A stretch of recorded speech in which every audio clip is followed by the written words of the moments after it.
Okay. Great. So first, my first question is, in what context do you apply mob programming? Well, in any that we find it valuable enough for the group. I mean, I think we at least I apply this law I learned on a book I especially recommend, which is called Code with the Wisdom of the Crowd by I don't remember. Sorry, it was like Mark Perlman. I think it was Mark Perlman. Sorry, yeah.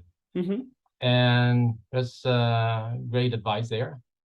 And I remember one of its laws that said like it was the law of 2 feet, and it's like whenever you're mobbing and you feel like you're not contributing nor learning anything, just leave. Just use your 2 feet and go away.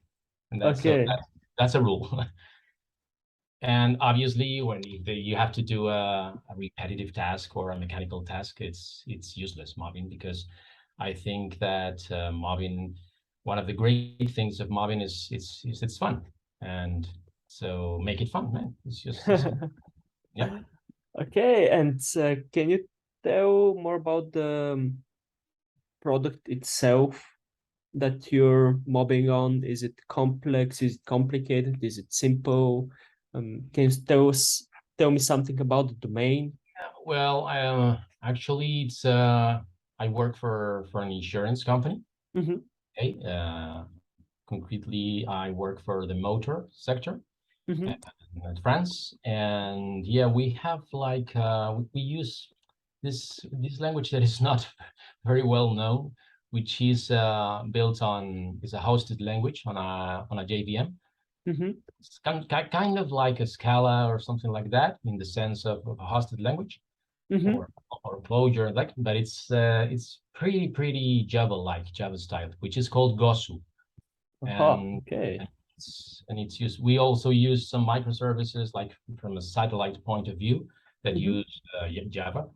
And those are my main languages I use professionally right now: Java and Gosu. Okay. And for insurance, Yeah. we use a platform called Guidewire. I don't know if it's like it's not very well known in the insurance business. It's like kind of SAP. Do you know SAP or SAP? Yeah. Imagine something like SAP, but restricted or constrained to the insurance business. So especially designed with all the domain business of insurance, like policies, claims, and all that stuff. So there's a lot of built-in entities, functionalities. We call them out of the box, because internally they're like jars, and it's pretty much Java-like. So, and that's where I work. Okay. And do you only work on code in the mob, or you also define requirements, do refactorings? Let's say that I think I told you before about when we were chatting. We are kind of pioneers in our company, so it's not like it's we started mob programming from inside our group. It's not something that we've inherited, or imposed from outside. So the great part is that we are pioneers of that, but the worst part is that we are a bit alone, at least for the time being. And this affects this question of yours, because the business, let's say the business side people, okay, they work like more in isolation, and we have like a very cool business analyst who acts also as a PO, as a product owner. And sometimes we do like let's say the Scrum ceremonies together. But basically, once we've done the kickoff and we understand what the business side people wants, with the requirements and all the stuff, that's like kind of done outside. And this splendid guy, this business analyst, comes with the requirements and just presents them to us, and we discuss them together with all the group present.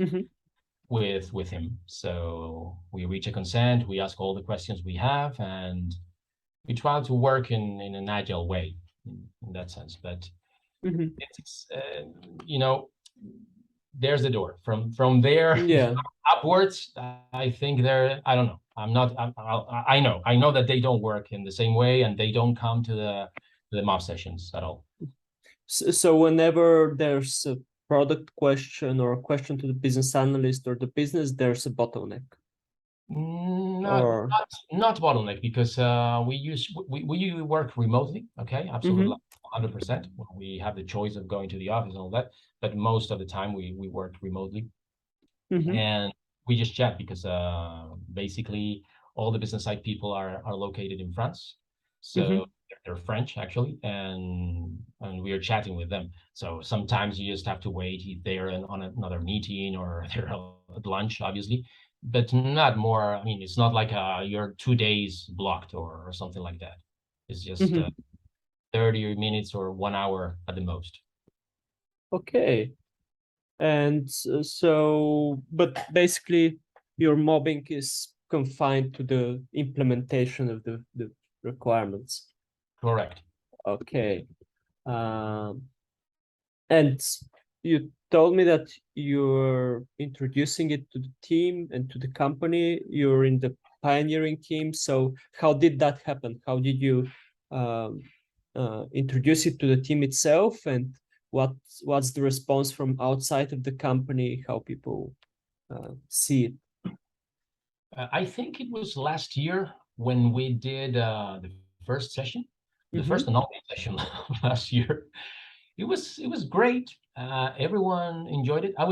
Before it was all started with body soil, at least in my case, okay? Because I heard that the expression, the term mob programming, but I didn't know what it was exactly like until I found this on this Woody Sewell videos on YouTube, and I started listening to them, and it was some of his ideas I thought really interesting, and I wanted to try them. So I started like kind of selling the idea to the group. I was like every other day telling them, "Come, why don't we mob? Why don't we mob?"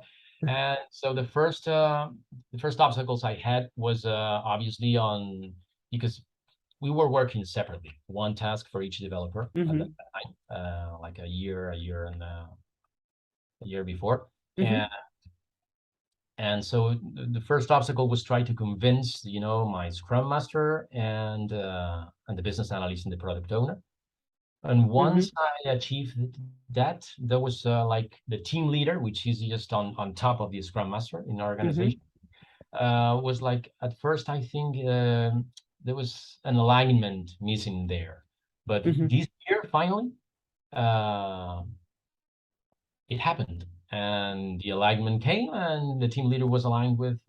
So I'm really, really, really, really grateful to both my Scrum Master and business analyst, because I've always wanted to test this, let's say, whatever you call it. It's a discipline. I think it's like pair programming, but taken to the group instead of just by couples. Just do it on the group. So it's great. And finally, so just as a disclaimer, I'm not, I don't consider myself an expert, okay, as Vedan, as I already told you, if anyone is listening, and we just started this year, mobbing, and it's just that it says, this guy, Svetan, told me that, would you like me to interview you? Oh, yeah, but I'm not sure I'm going to have the expertise enough, it's because I have like 4 or 5 months. It's an experience, like an experience report, so it's valuable.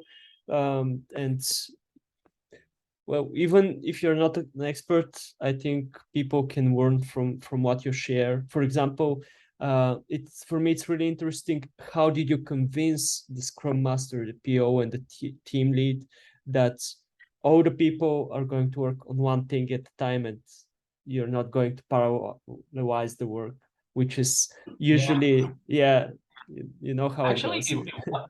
if anyone has the same problem, the trick, at least one of the tricks, was kind of use, if you have a context similar to mine, which is like let's say Scrum, Yeah. it's agility, not real agile, but we say we're agile. It's a mix, okay? We Mm-hmm. have something agility, let's say something agile, but I wouldn't say it's real agile because we don't have another practices from the extreme XP and all this stuff, which Mm-hmm. also I would love to try, like TDD and all and the such. But the thing that did the trick was to convince the business analyst, especially because it was like, okay, just one question, Mr. Business Analyst. Why do we do the sprint kickoff together? I mean, you come with us, all the developers, not just one developer, and Mm-hmm. we all talk about the requirements. We ask you if we have any doubts. So why? And then at that point on, we stop working as a team and we start working individually. We start working solo. So Mm-hmm. you assign a task to one developer and another one to another developer.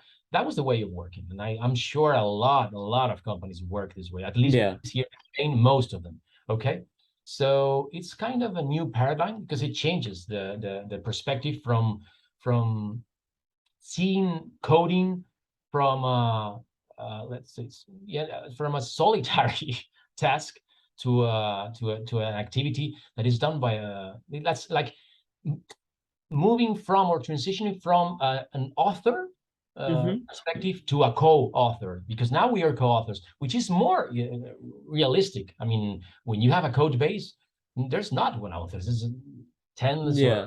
or hundreds of authors. So it's important to work as a team. And what I did was like, and okay, so we work as a team in the sprint kickoff and all this stuff, and then we don't code together because, and he was like, he didn't have an answer. And I think that was a trick. That was the moment when I think I got him. Okay. Okay. So this was the tipping point of introducing Yeah. mob programming to your team. Okay. And Yeah, and well, it how? was a hard work. It was like every other day, like say, why don't we? If we do this, hey, Jacobo, okay, you are with again with this with this story, but yeah, finally we made it, man. So Yeah. And what about the alignment with the team lead? You said that there was also an issue with you that understand each that other. that happened outside my influence. Let's say I think that Uh-huh. it was because my Scrum Master talked to the team leader, and also the business analyst was kind of convinced, and also the fact that we are about as a company to adopt which I'm kind of scared about it, but to adopt the safe the safe framework. Oh. It's yeah, I have a funny face, man. Yeah, that's exactly what my face came like what? We're not even agile enough, and we're talking about being scaled agile. And I've read a lot about the safe and nothing good.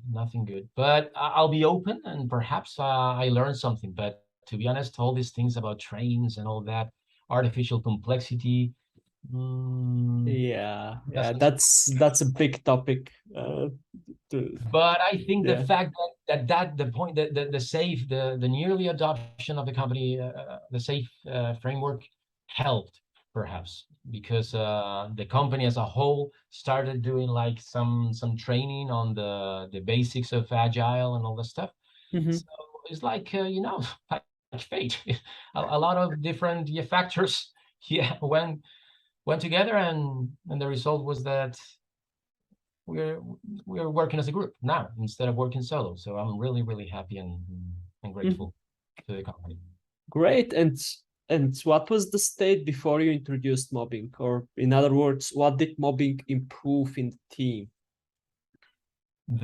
Well,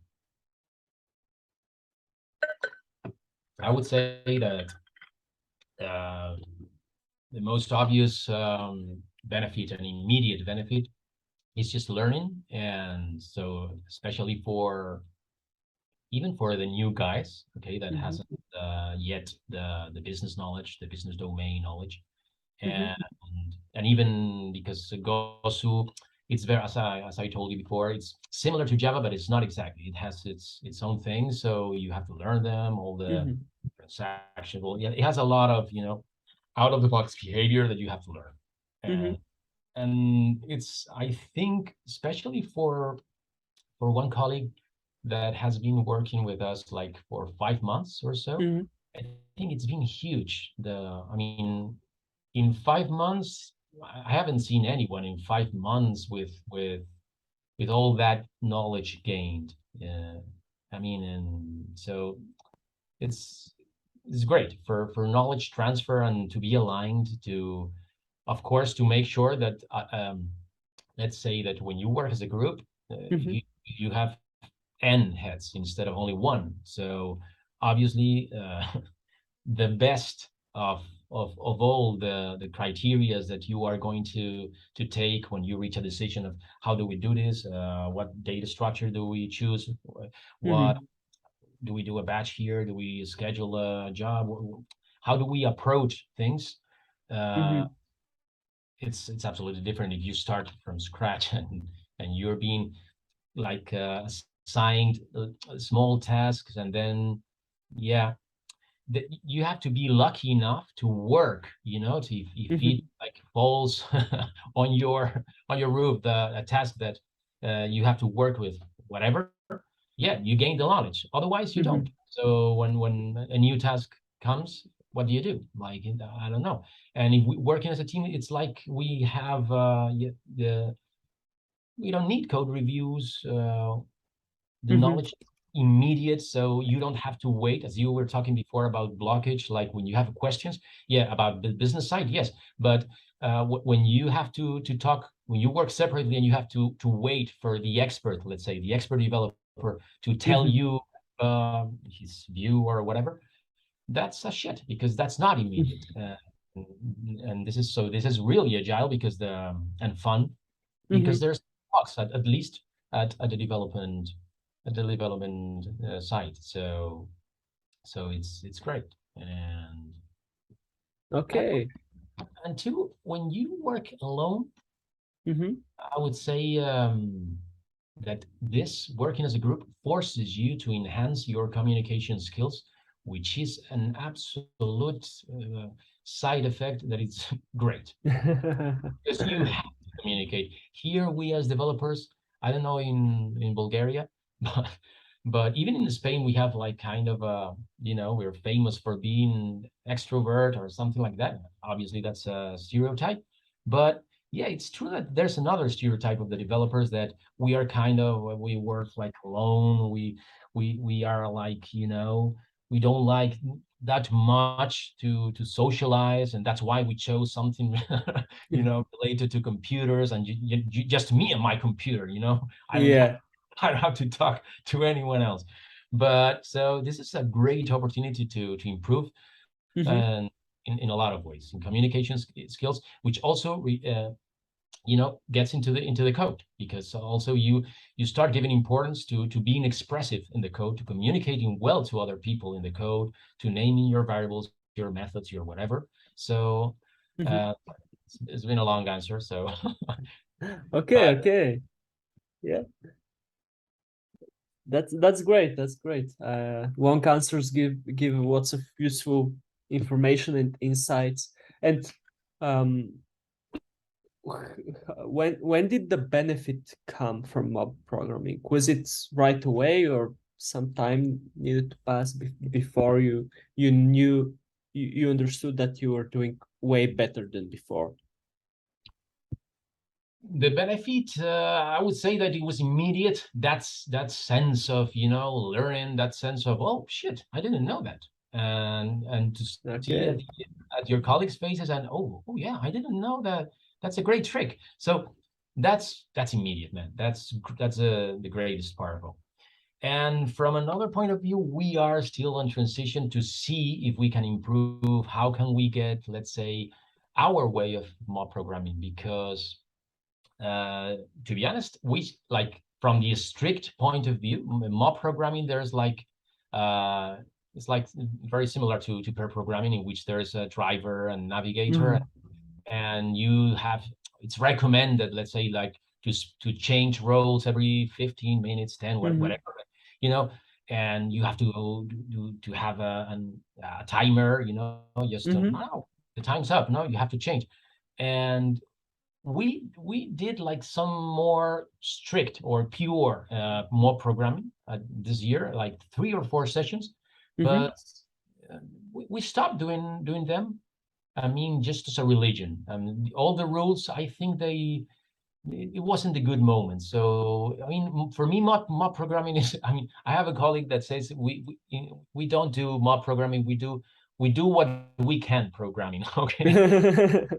Because sometimes the rules are too stringent, and too rigid. And yeah, sometimes they're good and sometimes you don't need them. So for me, mob programming is just to work as a group, man, experience. There's no perfect recipe. There's some guidelines, as I said. I mean, this book is great. And if you, of course, if you know any other source, I'll be grateful to you to hear them, because for me, Woody Tzuil videos and this book that I mentioned, Coding with the Wisdom of the Group, which there's no recipe, because I mean, if you do like a cooking recipe, you need the ingredients, and in mob programming, the ingredients is each member of the group, and there's no same identical person. It depends on the personalities of the group. It depends on the years of experience. It depends on a lot of things that they are absolutely individual. So you just have to find your own way of doing mob programming. Okay. Yeah. And what's your current way of doing mob programming? We just work as a group. Sometimes we change whenever we feel like. Whenever like, hey man, are you tired? You want me to switch? Okay, yeah. But no, just hold on. Let me finish this part. So we're more free. At least at this moment, we are like, no time rules. Let's just flow. Wow. Okay. And no one gets like tired or dissatisfied with the experience because, for example, they haven't been the driver for 1 hour and just navigate. But you can see the face, and we are humans. So I mean that becomes pretty obvious when one is getting like tired, or you look to someone, it's like, hey, are you getting bored? Come on, let's switch. And even we have the initiative to say, hey, let me switch, because you're, I think I'm getting bored. So we have the confidence that we trust each other, and we just switch whenever we feel like, Oh wow, that's awesome. So you you really feel each other, even that's in a remote setting, which I think is really valuable for a team and for like raising your, let's say, communication skills. Yeah. Well, of course, I mean, if you ask like say to the inner mind of each other, like to be 100% honest, I'm absolutely sure that that, let's say, the benefit that all of the guys are extracting from this mob programming or working as a group, it's not the same. So I would say if you just rate it from 0% to 100%, I'm sure that there's this colleague of mine that would say I get like 40% of benefit, but it depends on the story, on the user story, and all that. But yeah, of course, I think for the new signings, it's great. And for me, I am like, we're 6 people, okay, in our team right now. But the most senior at the company is he's been 3 years working for the company. I've been 2 years. I'm the second more senior in the company. I've been working for a bit more than 2 years. And there's another colleague that has been working for 1 year, a bit more than 1 year. And those 3, we are like kind of the core. Why? Because we were working here at this company before, also when we worked separately, okay? And the other 3 just joined the company when we were just starting to especially this first guy that I talked about previously, like he's been for 5 months or so. So just a bit later than than when we started doing mob programming as a regular basis. And we have the other two signings. We have it's been 2.5 months, and the other one 3 weeks. And we've already been, like, well, with just when you've just joined like 2 or 3 weeks, we have like, hey, just give it a little bit of exercises, just the first, second weeks. But when they are, familiar enough, let's say, with the language, at least to begin with, we just have the patience and yeah, and that's it. Okay, good. And so, what about seniority in terms of engineering seniority? Yeah. How many seniors you have in the team, juniors, mid engineers, and so on? The problem here with seniority is that it depends of again of the personality of the individual, as a lot of things do. But I would say that if you have the right cultural brain, let's say, like you are open, you are always trying new things, or you're open to try new things. It's not just to be too obsessed about trying the new things, but you're open. I think that it's great. If you have the more years of experience you have, better for you. But let's say on the contrary, if you don't have, if you are like too used to working in isolation, and as I said, we've said before, it's very, very common to work like, and you've been working for years, and it's worked for you because you are used to that. It's familiar to you, so it's like, no, let me give me my space, okay?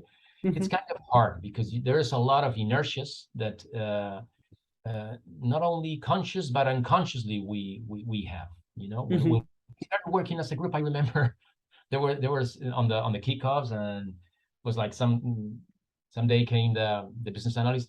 Okay, we have these 2 tasks, and immediately it was like a resort. It was like, I take that, and no, it's not I take that. We work as a group now. There's no need to say I take that. We can decide it, and we can, it's a team that decides this now.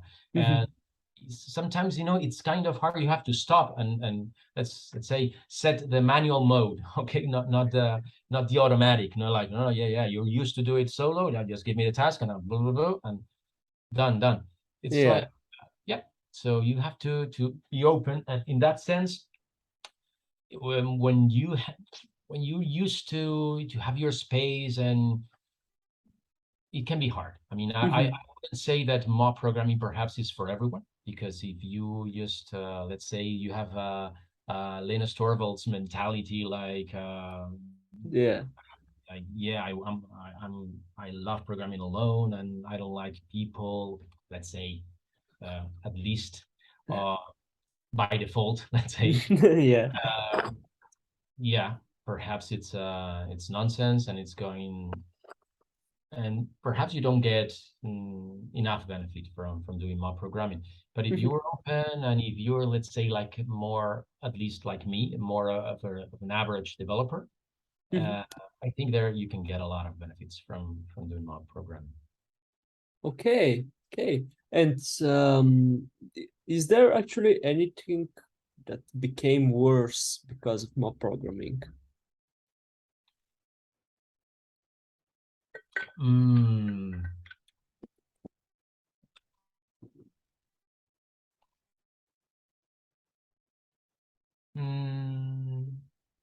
No.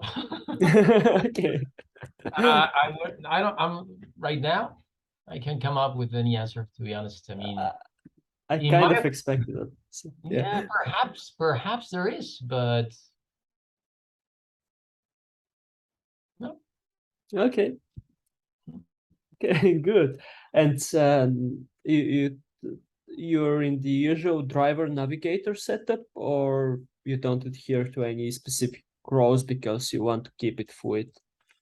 Well, obviously there's always a typist. Well, we have this thing. This is kind of annoying, because as a tool, the tools we use, to have the video calls and all that stuff. Mhm. Don't allow to share your keyboard and your machine. Yeah. So, you know, we came we came up with this workaround, like we have a branch and we all the members of the mob Mhm. have to get first before mobbing, have to get the branch Mhm. and just pull the code whenever it's your turn and start typing, and you share your screen.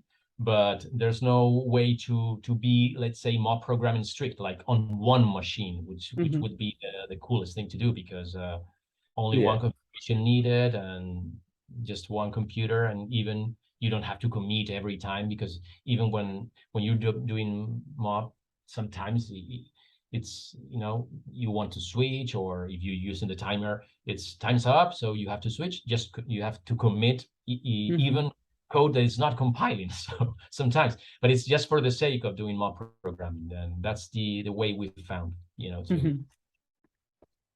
Okay, so you start talking a bit about your remote mob programming setup. So can you tell a bit more about it? Do you use any specific tools, any specific hardware, and so on?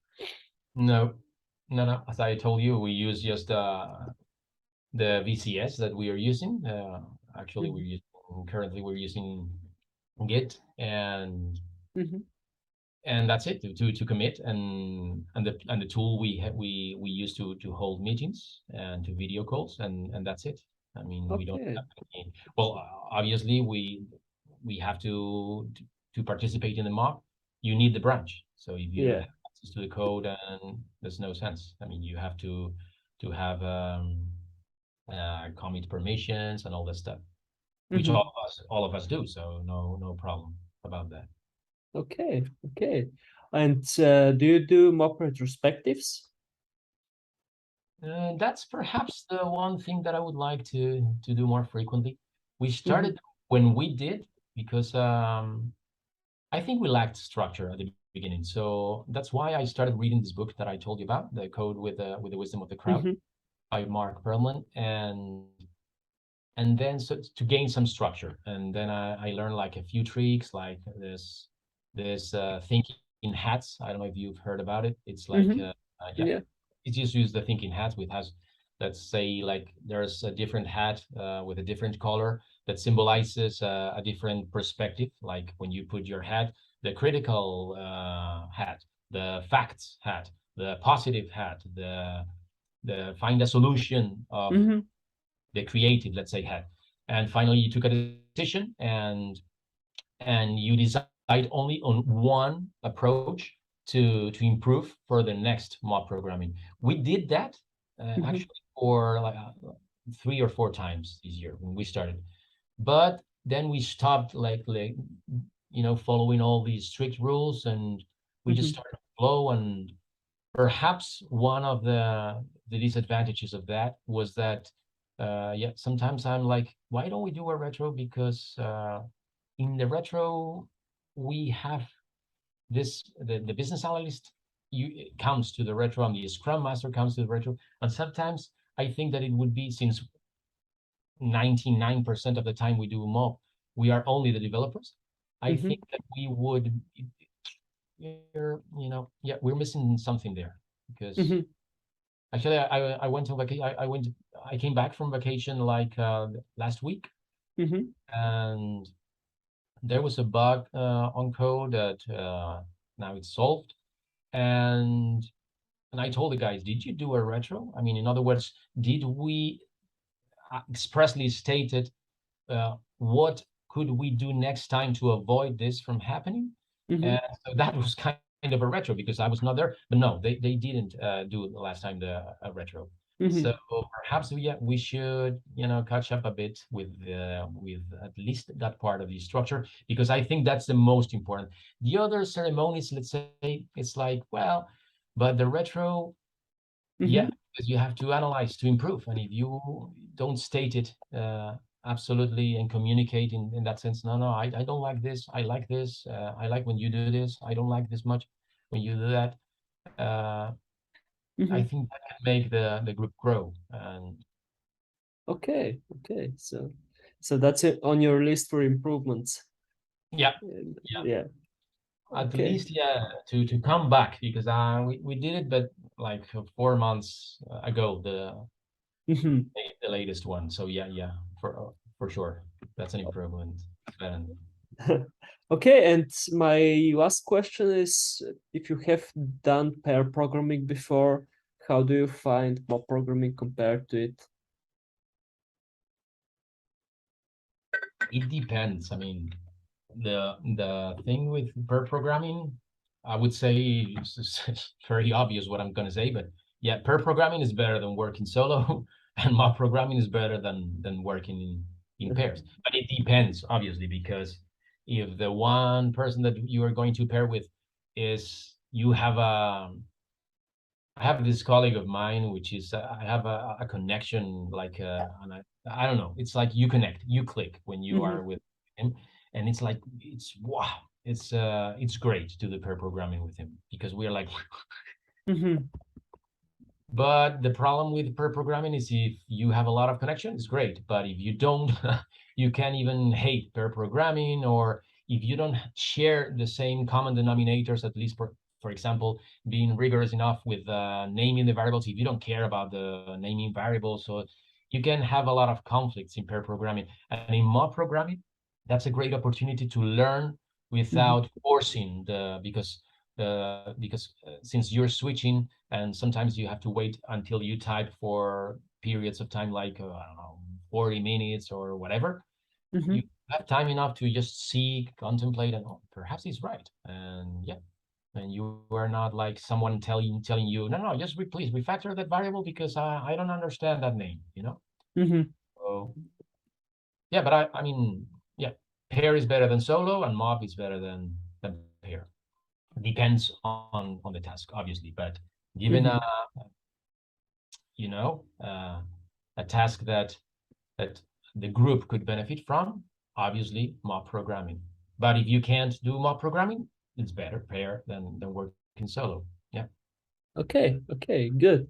Well, that's all I wanted to ask. And if you have anything to add or to share, now's the moment. And yeah, feel free to do it. I will ask you, what is your experience with mob programming, and if Okay. yeah, what is your Okay. Sven? So sadly, my experience is zero. I'm just getting into the topic, and I've been reading on it for the last several months. But like you, I really want to introduce it to the team I'm in, and I'd really like to try it with them. And I'm also really positive about what it could bring on the table. So the closest thing we're currently doing to mob programming is uh, reviewing pull requests together instead of waiting for asynchronous feedback. But I think that's like just So it's the mob tip of the reviewing. It's mob mob. reviewing. Yeah, So yeah, yeah.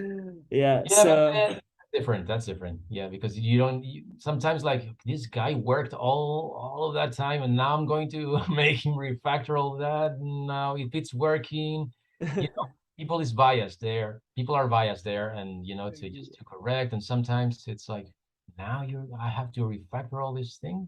Are you kidding me? When it's working and I have tested it.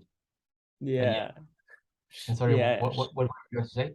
Sorry, Well, yeah, yeah, that's it. That's quite true. But still, um, we first in my context, I'm still pretty new to the company, so I don't want to come in and start nagging people to do stuff differently.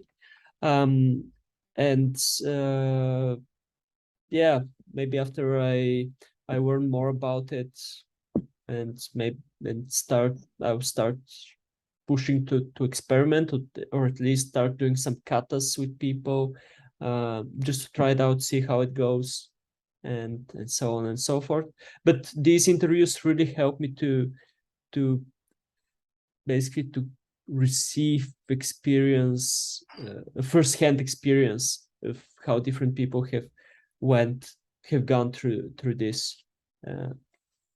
through this path of introducing mob programming to their organizations, and what it has changed? Well, I don't know if we will, the organization will adopt. I'm very skeptic, to be honest, about that. But at least, Well, even on team level. yeah, at the team level, yeah. So yeah. So just try. I mean, just if you can, it's not about pushing. Perhaps it's just about saying like, why don't we try? I mean, sometimes we spend a lot of time in useless meetings, and just try it for once, 1 hour. Just get schedule. I mean, yeah, with enough time with whoever is involved in your team, and just give it a try.